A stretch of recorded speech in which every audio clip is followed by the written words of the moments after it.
Sziasztok! Ma megnézzük, hogy mi a helyzet a régi szerelmeddel. Van-e neki valaki új? Gondol-e rád? Akar-e még tőled valamit? Szóval ma erre nézzünk rá. Hogy mi a helyzet vele? Jó. Akkor kezdjük is azzal, hogy tényleg mi a helyzet vele. Lássuk, hogy milyen körülmények között van ő. Szóval mi az, ami most az ő helyzetére jellemző. Mi a helyzet vele?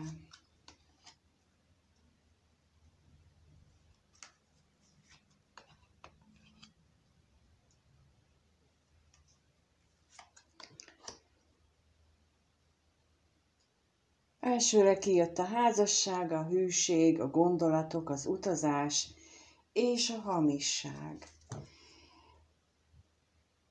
Ez így nekem azt mondja, hogy ő most egy elkötelezett kapcsolatban van, amihez ragaszkodik, és gondolatban a gondolatai akörül járnak, hogy utazni kellene, vagy költözni kellene, de vagy utazott is, költözött, de az nem volt nyerő. Szóval, hogy a gondolatai most körül járnak, hogy vagy a múlton inkább az, hogy egy hamis álomba utazott, és ezen változtatni kellene. Lássuk akkor most tényleg, hogy mi körül járnak az ő gondolatai. Mi az, ami őt most ennyire foglalkoztatja, mert mondjuk ez a házasság és a hűség, ez így teljesen egyértelmű, hogy ő egy tartós kapcsolatban van, de mi körül járnak a gondolatai? Milyen gondolatai vannak neki? Milyen gondolatai vannak?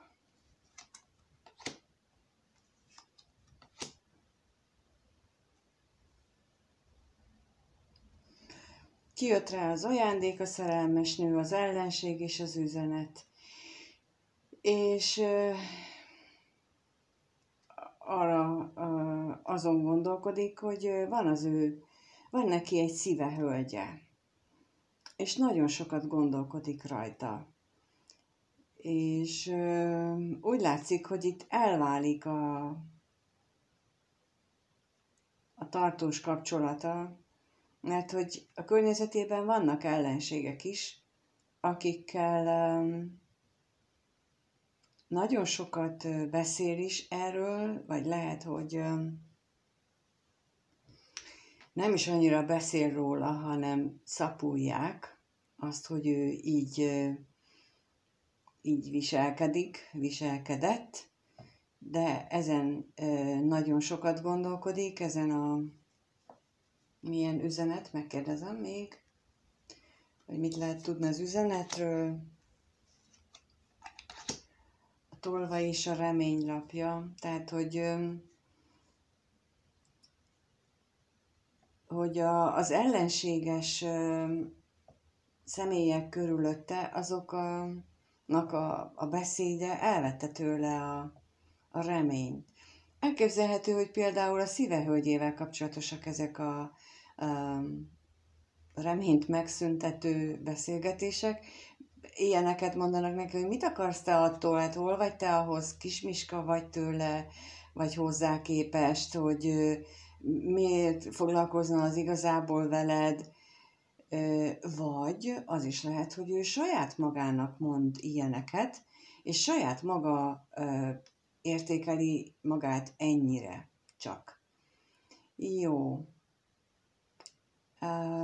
Mert ezek nem annyira kellemes gondolatok, de akkor nézzük meg, hogy mit jelent itt az utazás. Költözést jelent, vagy tényleges utazást. Lássuk, mit jelent itt az utazás.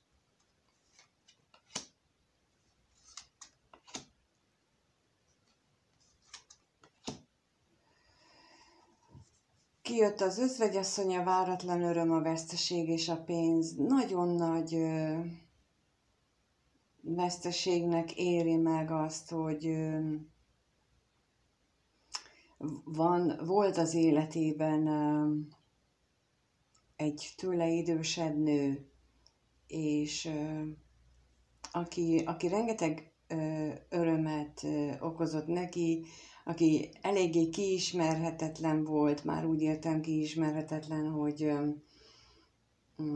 mindig meg tudott újulni, mindig tudott újat nyújtani, mindig valami örömteli dolgot nyújtott számára, és olyan, hogy ezt ő elveszítette, és nagyon szeretne hozzá menni.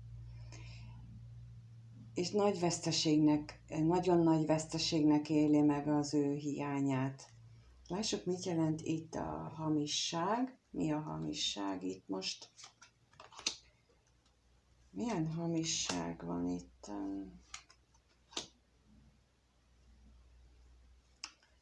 Kijött a találkozás, a szerencse és a kevés pénz. Én nekem itt az arra utalnak ezek a lapok, hogy esetleg volt egy olyan, hogy megbeszélték a találkozást, a randevút, ami csak úgy véletlenül kerekedett volna, és aztán mégsem jött össze valami szerencsétlenség következtében, és ezt ő úgy éli meg, mint egy árulást, mint egy hazugságot. És hogy ezen gondolkodik, hogy ezt hogyan lehetne visszacsinálni, helyrehozni. Hát jó. Úgy tűnik jelenleg ez az őt körülvevő állapot, és azt szerettem volna ugye megtudni, hogy van-e jelenleg valaki körülötte, de mindjárt ezzel indult az eleje, hogy házasság és hűség, tehát van neki most egy kapcsolata, ezt már nem kell megkérdezzük. Azt viszont igen, megkérdezzük, hogy mit gondol ő erről a kapcsolatról valójában őszintén, milyen érzései vannak igazából ezzel a kapcsolatban. Tehát akkor először megkérdezzük azt, hogy mit gondol ő arról a kapcsolatáról, amiben jelenleg van. Mit gondol arról a kapcsolatáról, amiben jelenleg van. Milyen gondolatai vannak a jelenleg meglévő kapcsolatával.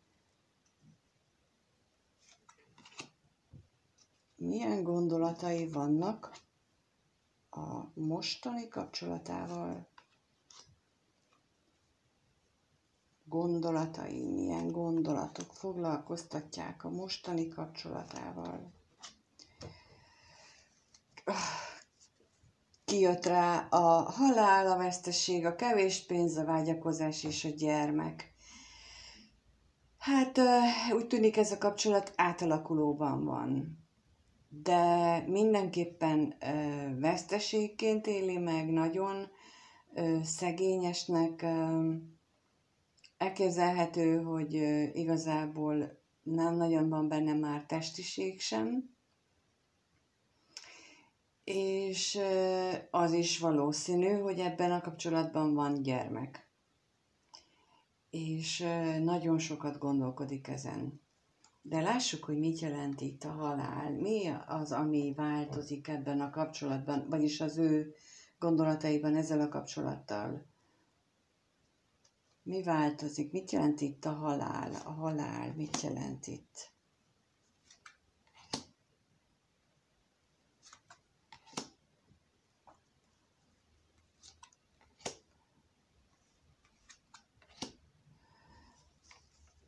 Kijött rá a szerelmesnél a gondolatok, a féltékenység, az ellenség és az üzenet. Az ellenség és az üzenet az előbb pontosan ugyanilyen kombinációban jött ki. És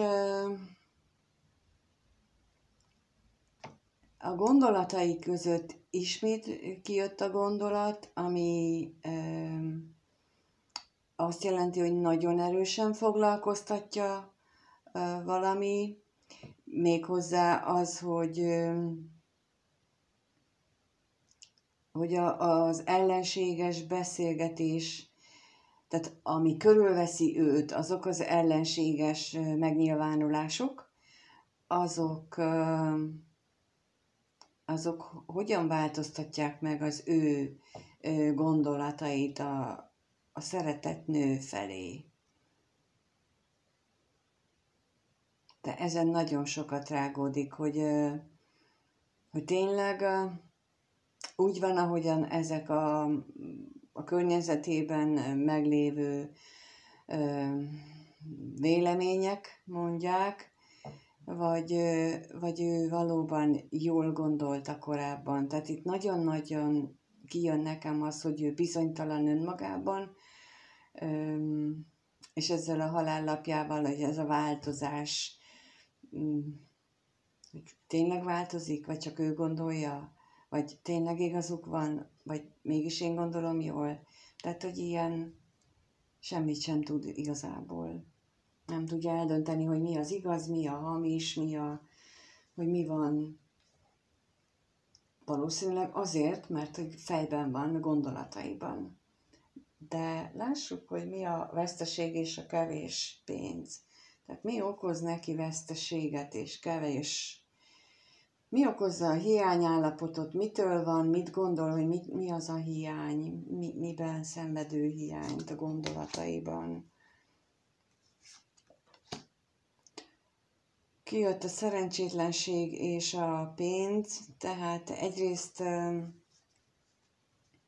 valószínűleg anyagilag vannak problémái, de az is elképzelhető, mivel utána a vágyakozás van, hogy amint mondtam, hogy kevés lehet itt a testi találkozások, hogy abban van nagy hiánya, és abban szenved hiány, de az is elképzelhető, hogy a szerelmes nő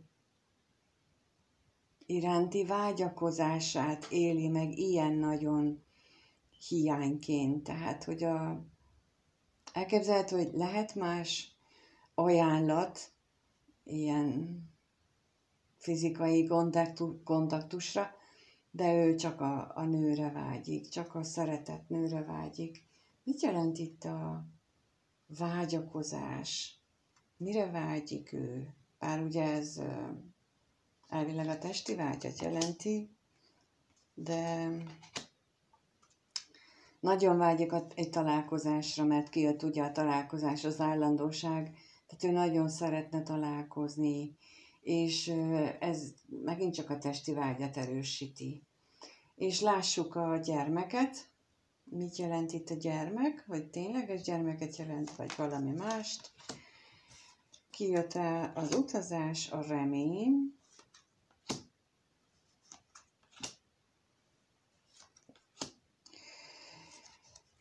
Az örvendezés, az özvegyasszony és a szerencse, és itt megint ismétlődnek a lapok, tehát, hogy a gyermek itt az ő gondolataiban arra vonatkozik, hogy reménykedik egy utazásban, és bár ugye arra kapcsolatotra kérdeztünk rá, amiben ő van, de ott nagyon nagy szerencsétlenséget él meg, nagyon szegénységet él meg, és elvágyódás látszik. Tehát abban a kapcsolatban, vagy inkább úgy mondanám, hogy arról a kapcsolatról azon kívül, hogy üres, azon kívül, hogy változnia kellene, azon kívül nem mond arról semmit, azon kívül, hogy van benne mindenféle ellenség, mindenféle negatív kommunikáció, azon kívül nem sok mindent mond róla, arról beszél, hogy ő milyen gondolatai vannak más irányba. De akkor megnézzük, hogy a gondolataink túl ebben a kapcsolatban, amiben most ő van, az ő jelenlegi kapcsolatában, abban a tartós kapcsolatban, amihez ő hűséges, abban ott ő mit érez? Milyen érzései vannak neki abban a kapcsolatban, amiben ő most van? Milyen érzései vannak abban a kapcsolatban, amiben ő most van? Milyen érzései vannak a jelenlegi kapcsolatában? Milyen érzései vannak a jelenlegi kapcsolatában? Érzéseket szeretnénk. Kijött a vágyakozás, szomorúság, bíró, hűség és az ellenség lapja. Hát nem boldog, ez így elsőre látszik. Egyfajta döntéskényszert érez, igazságot. Ez is lehet, hogy esetleg, hogy ő azt érzi, hogy ő neki kötelessége hűségesnek maradni ebben a kapcsolatban, mert ő ezt vállalta. Minden ellenséges és minden negatív körülmény dacára neki ott kell maradnia. Neki ott kell kitartania. Ő ezt is érzékelheti. Ezt is jelentheti pontosabban itt ezek a lapok. De lássuk, hogy mire vágyik érzéseiben, abban a kapcsolatban, ahol ő most van, milyen vágyai vannak, mire vágyik.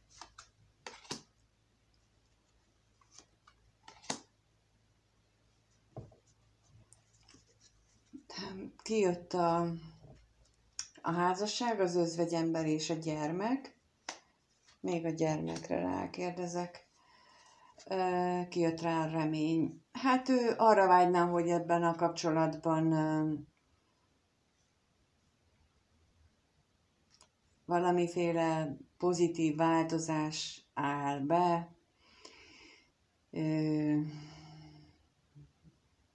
hogy egyes esetekben arra vágyik, hogy ő megtarthassa benne a függetlenségét az özvegyemberként, tehát hogy ő magányosan ott legyen, csak ő abban a kapcsolatban, tehát fizikailag ott van, érjék be ennyivel, és hagyják őt békén. Más esetekben viszont jelentheti azt, hogy szeretné, hogyha ez a magányosság érzés ez megszűnne, és ő teljes mértékben megélhetné a kapcsolatnak a összes örömét, pozitívumát, a gyermekkel kapcsolatosan is. Akkor nézzük meg most, hogy mit jelent itt a bíró. Mire vonatkozik itt ebben a kapcsolatban az érzéseinél a bíró? A bíró. Milyen döntéskényszerre vonatkozik itt a bíró?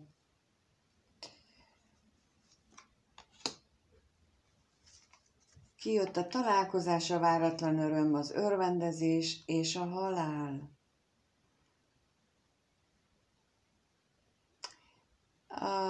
Azt sugallja számomra ezek a lapok, hogy nagy örvendezés, nagy örömet jelentene számára egy váratlan találkozás. Itt csak igazából testi örömökre gondol, tehát nem egy ilyen nagyon mély örömökre, de egy csomó változást indukálhatna. Lássuk, mi ez a halállapja. Milyen változásra gondol itt a halállal. Mi az, ami megváltozna? Milyen gondolata?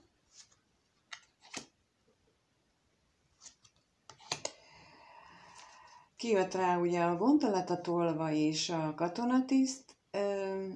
Elképzelhető, hogy azt gondolja, hogyha összejönne egy találkozás véletlenül, váratlanul, hirtelen, amiben pillanatnyilag nem reménykedik, akkor ez az ő gondolataiban egy olyan változást eredményezhetne, ami által ez a távolságtartás megszűnne.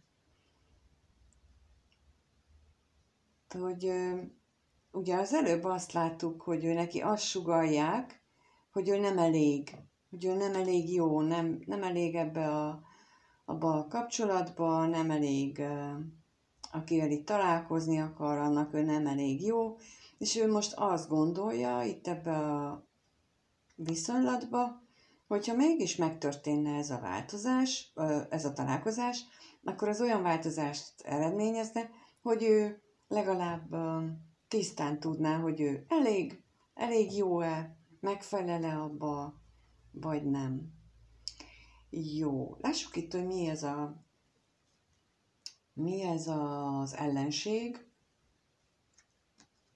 Az ellenség mire vonatkozik itt? Mire vonatkozik itt az ellenség?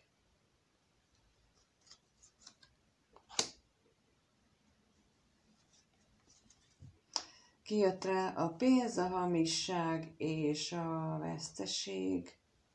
Milyen veszteségre gondol itt? Érez. Kommunikáció, a levél jött ki rá, tehát a kommunikáció hiánya kelt benne nagy veszteségérzést, és a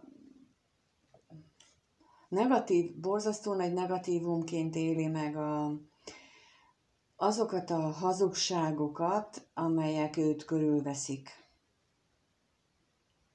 Tehát itt az ellenség az a rengeteg hazugságra vonatkozik, ami őt körülveszi, és ugye, mint az első sornál mondtam, hogy a házasság, gyermek, remény, ott abban is reménykedhet, és ez mondjuk azt erősítheti meg ez az oszlop, hogy ő abban reménykedik, hogy ott legyen már valami tisztább. Hogy ne ennyi hazugsággal és ennyi álnoksággal legyen körülvéve. Jó, akkor eddig beszéltünk, vagy megnéztük az ő jelenlegi kapcsolatát, amiben ugye egy csomó utalás volt másfelé, de most arra kérdezünk rá, hogy veled kapcsolatban, mit érez veled kapcsolatban, milyen érzései vannak veled kapcsolatban, veled kapcsolatosan milyen gondolatai, konkrétan veled kapcsolatosan, milyen gondolatai, milyen érzései vannak, egyáltalán hogy áll ő te hozzád, milyen érzései vannak, gondolatai veled kapcsolatosan annak, aki a te korábbi szerelmednek. Milyen gondolatai, érzései vannak veled kapcsolatosan? Veled kapcsolatban milyen gondolatai és érzései vannak?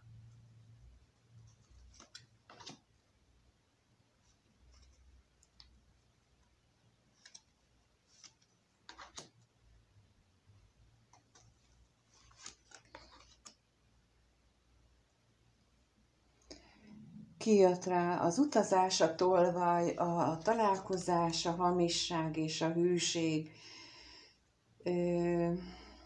Ezek alapján azt gondolom megint, hogy lehet, hogy szóba került, hogy találkoztok, volt megbeszélve egy utazás, és az nem jött össze valamilyen ármánykodás folytán, de ő azért stabilan gondol rád, és nagyon hűségesek az irántad való érzései is. De mindjárt rákérdezünk erre, hogy itt mit jelent, tehát hogy nézzük meg, hogy az ő gondolatai, a veled kapcsolatos gondolatai, érzései között mit jelent itt az utazás? Mit jelent itt az utazás?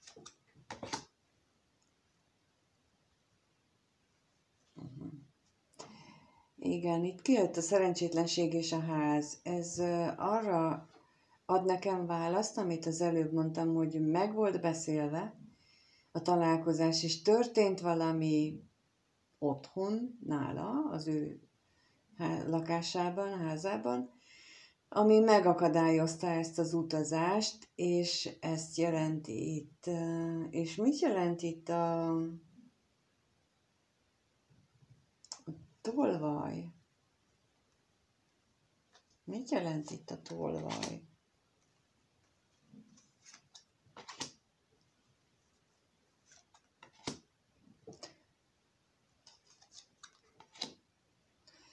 Kijött rá a szerencse, a szomorúság, a kevés pénz és az özvegyember. Hát ő úgy érzi, hogy őt megfosztották a szerencséjétől, és ebbe ő beleszomorodott, belefásult, bele is nyugodott, mert hogy inkább a magányt választja. Elfogadta ezt a tényt, hogy őt meglopták, megcsalták, kisemmizték, elvették az ő játékát, és kész. És akkor itt el van. Tehát ő szegény ember, és ennyi. Lássuk, mit jelent itt a hamisság. Mit jelent a hamisság? A hamisság mit jelent?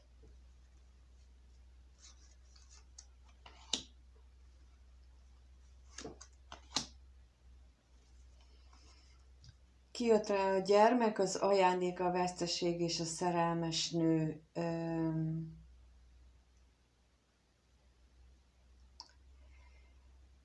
A hamisság azt jelentheti itt ebben, hogy azzal áltatta magát, hogy nem jött össze ez a találkozó, hát nem baj, hát mindegy, majd lesz másik. De valójában, vagy hogy a gyermek kárpótolja őt, ugye, mint láttuk az elején, hogy gyermek is van ebben a kapcsolatban, hogy kárpótolja őt, de valójában ő úgy éli meg, hogy az ő ajándékát elveszítette, és az ajándék, amit rákérdeztem, hogy ki a veszteség, vagy mi a veszteség, a szerelmes nő jött ki rá, valójában ő elveszítette a szerelmét. Vagyis téged, mert hogy ugye itt veled kapcsolatosan kérdeztük. És bonyolult gondolatai, érzései vannak veled kapcsolatosan, de ezt ő nagyon leegyszerűsíti. Egyszerűen nem valósnak nevezi magában, és akkor ezt így le is rendezi. Tehát, hogy ez így hülyeség, tehát ilyen nem lehetséges, amit ugye láttunk, hogy ezzel őt manipulálják, hogy mit gondol ő, nem elég ő ehhez, nem elég jó ő neked, és ezt ő el is fogadja. Jó, lássuk akkor, hogy ő, aki a te volt szerelmed, lehet, hogy most is az, de a múltban volt a szerelmed, fog elépni veléd valamit, feléd, a te szerelmed, aki korábban a szerelmed volt, fog elépni feléd valamit, ő a következő 1-2 hétben fog elépni, tesz-e irányodba valamit, lesz-e valami ilyen konkrét cselekedete veled kapcsolatosan. kijött rá a betegség, a katonatiszt, az örvendezés, a látogatás, és a végére a gondolat, ami ugye nagyon szépen indult, hogy nagyon beteg attól, hogy nem találkoztok, hogy nem lát téged, nem tudni mióta, és a végén meg kiderül, hogy dehogy tesz, ő csak gondolkodik rajta. Rákérdezek, hogy mi itt ez a betegség, mert ugye megint belém folytotta a szót ez, hogy nem tesz semmit, csak gondolkodik.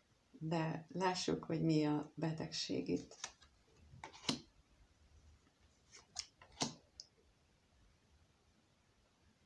Igen, kijött rá a hamisság és a lelkész, tehát, hogy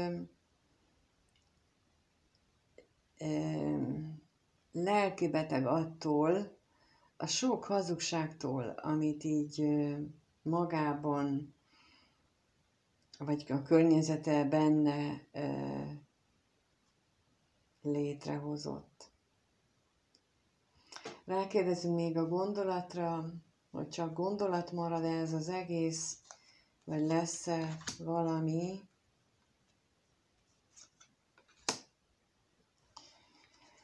Hát